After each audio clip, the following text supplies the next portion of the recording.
And now we're going to go straight into our first session. So I'm going to take the blue chair. This session, please, Steve and Josh, come out and join me. We're talking about entrepreneurship and American relevance, and entrepreneurship is one of the key themes that winds throughout this event. I would love to wind it even more tightly with this session, and that's why we have these two guys to start the day. I mean, one of the great entrepreneurs of the American economy, Steve Case, who not only had such incredible impact with AOL, but now with Revolution is funding and helping to develop a whole range of companies in a variety of industries. Meanwhile, living in the Washington area, has gotten incredibly involved in trying to help the US government think more intelligently about competitiveness and entrepreneurship in particular.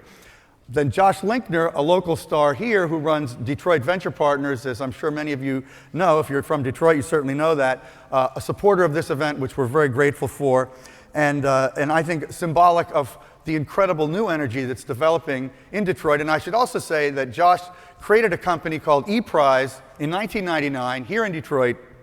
It's been operating all this time. 2 weeks ago, it sold for a nice exit. So, here's a story of a company, a local company that came from here, went all the way, and he's done real well with that. Meanwhile, he's invested in a ton of other companies. So I just want to start by asking you, Steve. When I told you about this, you immediately grokked it. You wanted to be part of this. Right. Why did you think Techonomy Detroit was a good idea? Well, I didn't think it was a good idea. That was a great idea. And I appreciate the fact that you're willing to do it and kind of shine a spotlight on Detroit, because to me it's not just about Detroit. It's really the story of entrepreneurship in America and how it really is spread more broadly through the nation than we sometimes realize. Obviously, Silicon Valley is the epicenter of enormous innovation, tremendous companies there. It's exciting. It's something we're all proud of. But there are also a lot of companies all across the nation that don't get as much attention. I think it's important to shine a spotlight on them. But Detroit, there is something obviously special about it, because in many ways, Detroit was Silicon Valley 50 years ago. This Right. was the epicenter of innovation at what was at the time the most fast-growing companies in the world, when it was obviously the automobile industry. It's had a tough few decades. I think the statistics I saw said the population has dropped in half from its peak, which is startling. But it's fighting its way back. I think that the commercial that aired on the Super Bowl, Clint Eastwood did. I think he's better at commercials, by the way, than he is talking to empty chairs. But maybe that as it may, it was an awesome kind of story of kind of Detroit fighting its way back and not giving up, and folks like Josh who are investing in companies here. I think it's very important. So partly it's the Detroit story, but it's more broadly the story around sort of the rise of the rest, the regions all around the nation that are emerging as entrepreneurial hotbeds. And if we're going to get our economy back as a nation and get our unemployment down, nobody's happy with a 2% growth rate. Nobody's happy with an 8% unemployment rate. The place to focus is entrepreneurship. That really is the driver, has been for 200 years. We didn't become the leading economy by accident. It was the work of entrepreneurs creating companies and industries throughout the nation, and we need to continue to build on that momentum and recognize that it is sort of the secret sauce that built the American economy, and we as a nation have to double down on entrepreneurship, not just in Silicon Valley and New York, although they're awesome, but in Detroit and in Cleveland and St. Louis and Denver and a lot of other places that are also becoming kind of interesting emerging markets around entrepreneurship. I love that you just said that. So Josh, you're sort of the ultimate symbol of local financial support for entrepreneurship and entrepreneurship itself. But do you think that message is understood in Detroit? How widely do you think that people get that here? Well, before we begin, David, first of all, I just want to thank you for bringing Techonomy to Detroit. This is a town that is on the rise, and you're coming here and shining national attention is making a big difference. And also quickly, Steve, thank you for your leadership, for your unwavering support of entrepreneurship throughout the country, and specifically here in Detroit. So I just want to recognize both of you for doing this today.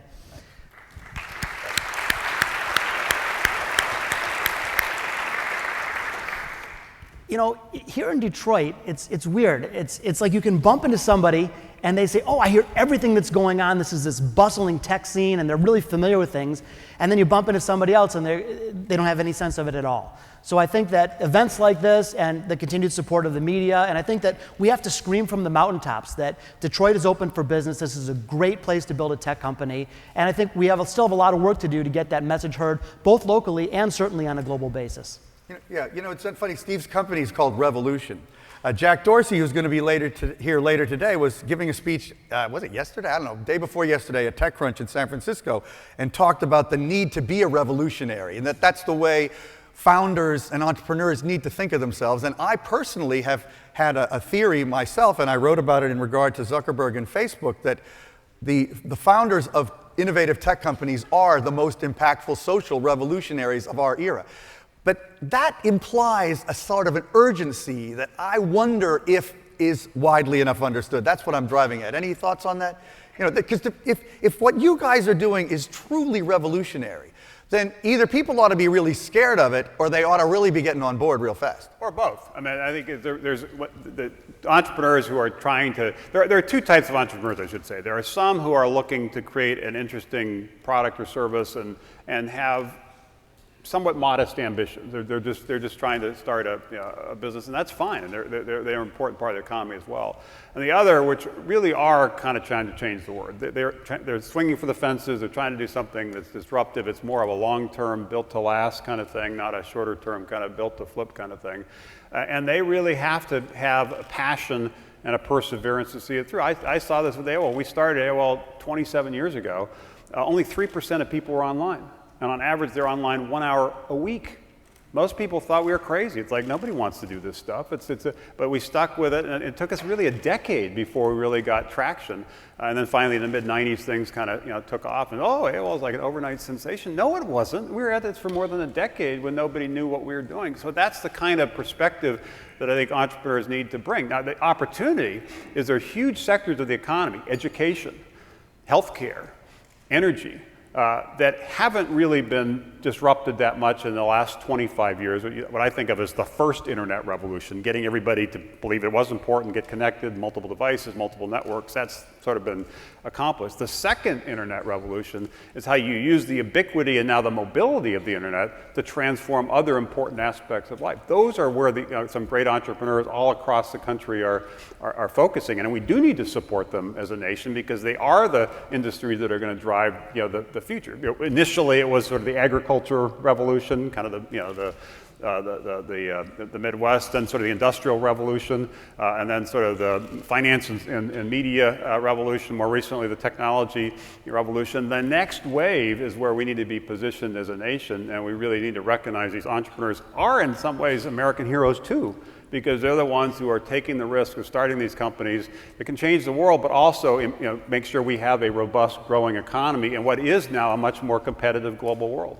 Yeah, I think the Zuckerbergs and Dorseys and Linkners and Cases are the American heroes. I mean, but you have a very positive way you talk about entrepreneurship, and you wrote a book about creativity and the role of creativity in companies. Do you think of yourself as a revolutionary, Josh? I think of myself as a disruptor, and I think that many of us have that capacity if we're willing to go for it. I couldn't agree more, Steve. I mean, Detroit specifically was born on the spirit of disruption. And folks like Henry Ford put us on the map. And as a result, our city prospered, and we were the Paris of the Midwest. And then we stopped doing that. I mean, essentially, we built these stifling bureaucracies, became immersed in finger pointing and blame, and our city crumbled. But today, we're in the midst of a new revolution, a time when, once again, entrepreneurship is alive and well. And I think that this is the time to make it happen, specifically diversifying the economy. What the digital age has taught us is that you don't need a Silicon Valley zip code in order to be successful. And you're asking, are people taking notice? People are taking notice with events and a lot of talk that's happening right now. And we're doing our best to pound our chests, but where people will really take notice is when we can deliver results. When previously vacant buildings are filled to the gills with bustling tech companies, when exits start happening, when people reinvest in the community, that's when people are going to put the stake in the ground and say, we've made it happen. And the talent aspect. I think the most important thing around entrepreneurship, therefore the most important thing around economies, is talent. And that's one of the reasons why in Washington we're fighting a battle, I guess, to build bipartisan support for legislation around high skilled immigration, making sure the best and brightest don't just come here for educations and then are kicked out and forced to essentially start companies. And I love countries. that you're doing that, by the way. But they're able to stay here and because they are job creators, job makers, not job takers. But the battle for talent also happens at a regional level. So how do you get some of the people that did leave Detroit to come back and believe that now is the time to come back, because there is a burgeoning, bustling entrepreneurial ecosystem, and even if maybe they grew up here, or maybe they went to school around here, obviously a lot of great universities, but felt they had to leave because they didn't see the path forward for themselves and their family. Now they have a reason to come back, and so that's why the work that Josh and others are doing is so important, to create that sense of possibility, that sense of momentum that gets talent back, gets capital flowing, and then you start getting this network effect and sort of network density around entrepreneurship, which is when these regions really take off. But it takes leadership, and part of what we've done over the last year and a half with the Startup America partnership is try to build up the regions. But ultimately, it comes down to somebody, an entrepreneur like Josh, who says, I'm going to take on this challenge. I'm going to rally folks within the community. I'm going to try to connect them to resources outside the community, and let's get moving here. This is our moment. This is our time. Let's get going. Josh, I love what you said about responding to results, because I couldn't agree more, but there's a whole lot of scales of that. And I don't mean to keep hammering on this issue of urgency, but I will, because I feel it very strongly.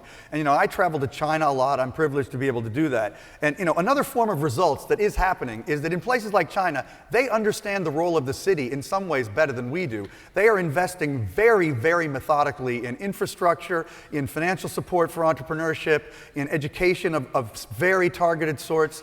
And I fear that the kind of results that we will start to find maybe a little on the late side in places like Detroit is that the cumulative effect of all that investment in places like China and Taiwan and even Malaysia and a lot of other countries is going to put us way behind the curve by the time we realize those results. Do you worry about that, sort of looking at it more globally? Well, I do worry about it. And so what do? The only thing you can do is you got to play to your strengths. And so if we try to compete and we try to be the Beijing of the US, or we try to be the Silicon Valley of the Midwest, we got to be the Detroit of Detroit. And I think what we got to do is stop apologizing for what we're not and start celebrating what we are. What are we? We've got an incredible university system here. Yeah, we've got beautiful. In the middle of one of them right here. Right. This place is amazing. Yeah. We've got beautiful, tall buildings that are waiting to be filled up. We've got terrific roads, wonderful hospitals. We've got water, world-class airport, talent base. So, there are all these assets. So I feel like what we got to do is shed our skin like a snake does. When a snake does that, they go on and they can grow again. We got to get out of the trap of apologizing for yesterday and complaining about the past. Enough. Stop. Time to move forward and focus on building great companies here in Detroit. And there's really two battles going on, competitive battles. One, as you mentioned, and I do worry about it, is the global battle around entrepreneurship. If you look at the history of America, it is the history of entrepreneurs building these industries, as I mentioned. Guess what? Other people figured this out. That part of the secret sauce that's driven the American economy is this entrepreneurship, innovation, risk-taking, pioneering kind of spirit. So there are many countries, including some you mentioned, that are being very aggressive in trying to make sure it's easier for people to move there from an immigration standpoint, easier incentives around capital, make significant investments in basic research. They are stepping up their game. And if we don't double down on entrepreneurship as a nation, there is a risk we're going to lose our way. The good news, as we sit right now, we are still the most entrepreneurial nation in the world. That's the good news. The bad news is there's sort of a rise of the rest globally, and people are getting much more aggressive. There's also a rise of the rest, as I mentioned, regionally within the United States. And there is an opportunity for regions like here in Detroit and many others around the nation to really get their act together, create exactly the kind of dynamic Josh is talking about, and really emerge with robust, growing economies around innovation and entrepreneurship. And it's important on the technology side, even though obviously technonomy is about technology.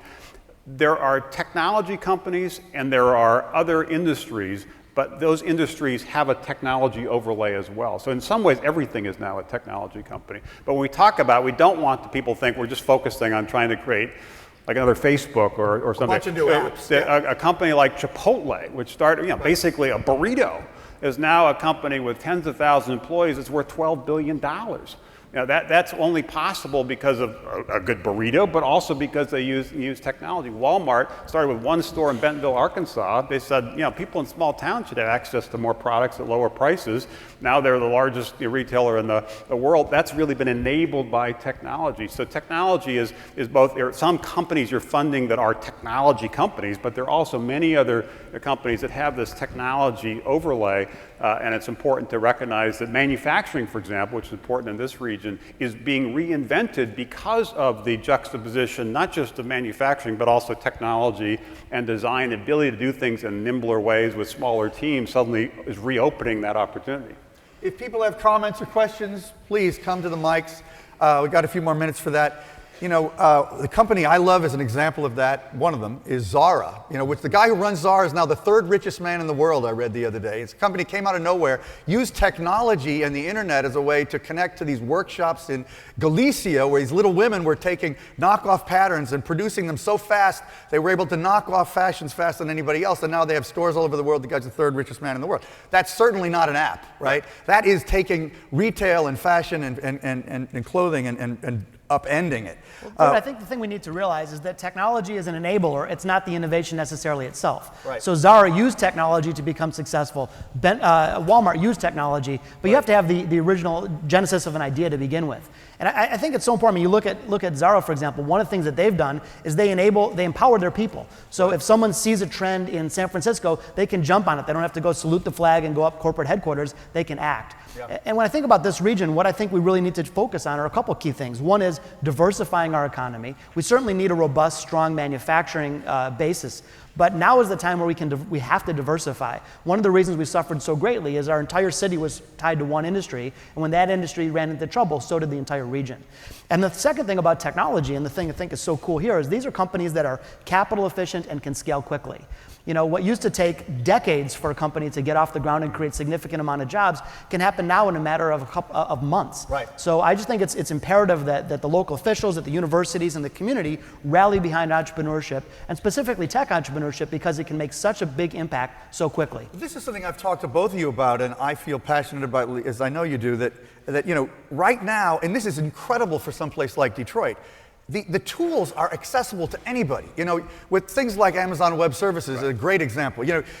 Anybody, anywhere can build something with incredible scale, or the ability to scale, and they don't need the traditional location-based advantages or even financial advantages. And one of the things that's really interesting, we're going to talk about more today, is crowdfunding, which, the Jobs Act, which you worked so hard to get passed, really facilitates. I mean, I'd love to hear either of you, both of you, talk a little bit about this new landscape that crowdfunding and some of these other tools make possible.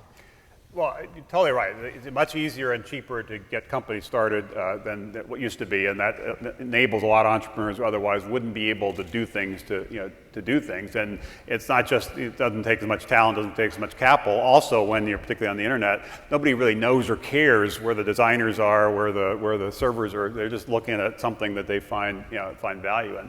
Right. Crowdfunding, which basically, for those that don't understand it, is using the internet to aggregate small investments from a lot of people to be able to start a company or grow a company. And this legislation that passed basically legalized crowdfunding. There was a law passed in 1933, the Securities Act, that basically said you can only invest in companies if you're rich. You can't invest in companies unless you're an accredited investor. This allows, it kind of democratizes access to investing, and also democratizes for individual investors who want to invest, and also democratizes access to capital for entrepreneurs. It's probably not that important or that helpful in Silicon Valley, because there's tons of money and venture capitalists in Silicon Valley. It's really important in places like Detroit, where there's not that much capital. So now you'll have the ability, starting early next year when the SEC writes the rules, to basically put your business online, explain what you're trying to do, explain why you think it's a good investment, and people can make an investment up to $10,000 each, and if your income is at a certain level, it's only up to $2,000. So there's a way to try to protect investors, and people can raise up to $1 million in total through this mechanism, and that will be the difference for, I think, thousands of entrepreneurs that otherwise wouldn't have been able to start a company, or if they have the beginnings of something, wouldn't be able to scale the company. So I think it's an enormous opportunity for underserved regions and underserved sectors. If you're in Silicon Valley and focused on social media, plenty of people chasing it. If you're in Detroit, focusing on trying to expand a restaurant so you're the next Chipotle, or you have some product you're trying to develop and you want to figure out a way to kind of take it to scale, crowdfunding I think is going to be very, very helpful. You know, when you think about Detroit, if we could have 500 bustling entrepreneurial tech companies that were hugely successful in pumping out billions of dollars of revenue, no one would say no thanks, right? That'd be fantastic. So you say, why aren't we there? Well, because there's friction. What does it take to start a startup? There's 3 core ingredients. You have to have great ideas, which we have plenty in this region, great talent, which we have plenty in this region, and the third ingredient is capital, which historically we've been restricted on. So I think the Jobs Act and the idea of allowing the capital to flow more freely and reducing that friction will in turn enable entrepreneurship. The other thing that we really need to develop here that Silicon Valley has done a better job than Detroit is a culture of risk-taking. You know, in Detroit, if you fail, that's like a really negative thing. In Silicon Valley, it's a badge of honor. And so I think what we need to start doing is celebrating creativity and responsible risk-taking. And when someone stumbles, that's a learning opportunity. It doesn't mean that the world has ended. I'm glad you said that. That's a great one. We got somebody over here. Please identify yourself. Good morning, David and Mark Bennett, and good morning, Josh and Steve. I want to thank you as well for a tremendous program. One thing I've witnessed in the past 20 years as an entrepreneur and working with entrepreneurs is there's a tremendous amount of intellectual capital locked up within our corporate entities around this area. Huge opportunity for innovation. For whatever reason, they're not used to transferring technology out. There's been some movement lately by some major companies. How do you think we can pull more of that out? Because those are market-driven opportunities that have much higher success rates, I think, than maybe pure startups that are sort of theoretically driven. So maybe if you could share some ideas there. Who are you again? I'm Mark Bennett. Thanks so much. I think there are a lot of great people in a lot of great large organization companies, also a lot of great people in government. We see this in the DC area where a lot of the NIH and a lot of the focused on kind of next generation health and folks focused on security and other things. They're very, very talented people, but so far they've chosen to stay in sort of what they perceive to be a safe world in terms of a company that's been around for a while and will be around for a while. Certainly when I was graduating from college, that was the sense. You'd find a job and you'd stay there for your career. That's changed dramatically, partly because people are moving around a little bit more, but also because people have recognized, including unfortunately here in Detroit, that it's not necessarily safe to join that Fortune 500 companies. The disruption does impact these companies, and the idea that you can be a GM or forward for your entire career, people now realize that's not as clear, and so they're more open to other opportunities. Now, some of it, they're obviously different skill sets. Some of it is getting the people who do have that creative, innovative spirit to recognize there now is maybe an opportunity with some of the companies developing here. Now, maybe it's time to jump ship, if you will. But even more importantly is how do you get the folks that left Detroit to come back here? I'm sure there's thousands, probably tens of thousands of people that are born and raised here or went to one of the universities in this area who would love to come back here, but really decided to leave because they felt there wasn't a future. That pool of talent, drawing them back, I think, is also a big opportunity. But it really is all about talent. These companies really are, it's an idea plus capital, as Josh said, but the most important ingredient is talent. You know, one of the things that's also an important ingredient is training and education. I just don't want this session sort of launching our day to get finished without mentioning it. And another community that is of great interest and concern is not only the people that are working in these great companies, but the people who aren't working at all. And Detroit has way too many of them. And I'm just curious what the prognosis is for the sort of really marginalized and heretofore disenfranchised population of Detroit. Just quick comments from either of you on what, especially Josh, what do you think is going to happen there? What should happen and what do you think is going to happen? Well, if the economy grows, there's this saying that all ships rise and fall with the tide. And so if we can get the economy going, if someone is a disenfranchised person that you're describing, perhaps they're not going to become a software engineer and coding Flash. But what they can do is, as the local economy grows, it will create additional jobs. So I'm optimistic that tech entrepreneurship will be a spark, but it will expand way beyond the boundaries of cool, funky painted offices and go much deeper into the community. The other quick point on education, which is really where it starts. I mean, obviously there's a huge challenge in Detroit public schools, as there is throughout the country. And to me, I think what we need to start doing is retooling our educational system for the current era because it's an outdated system that was built 50 years ago. And we've got this nonsense with no child left behind. Meanwhile, every child gets left behind because we're not teaching them to think and adapt to the landscape that's at hand. So I think it's a big problem. It's one that's going to continue to evolve. But if we can create an economy that's bustling and hustling, it's going to definitely make an impact on all of us. Yes, I think this issue of education, and particularly around some of the skills for the future, that's what some refer to as the STEM subjects, engineering, math, and so forth, is really important. And retooling our K-12 and higher ed systems to basically do a better job of growing our own talent, obviously, is important. Retraining people who have had a different career and are looking for an opportunity is obviously important. But as I mentioned, and I know it's controversial, but the issue of immigration also is important. Yeah. Right now, over half of the people coming to our great universities to get PhDs and masters then are from other countries, and once they get these PhDs and masters, we essentially, for the most part, kick them out of the country and force them to go home. We should ask them to stay or make it easy for them to stay here. And it's because these are the people that do create the Googles and the Fords and some of the great companies that do create thousands or tens of thousands of jobs. So trying to make sure we win the battle for talent globally is really, really important. Right now, for a lot of reasons, I understand the arguments on both sides. We're not doing that. Those folks are going to other places. Those other places are getting to become more vibrant entrepreneurial communities. And we're going to look back someday, I fear, and say we really blew this. Now is the time to make sure we're focused on that, and we're doing everything we can to get folks who are going to be creating the companies of the future, creating the companies in the United States. I can't think of a better way to have launched this conference today than to have you two guys on stage. So I really thank you both for being here, and hope to have you on Techonomy stage again very soon. Great. Thanks a lot. Thank you. Thank you all. Thanks so much, Josh. Thanks. Thanks. No, Detroit. That's right.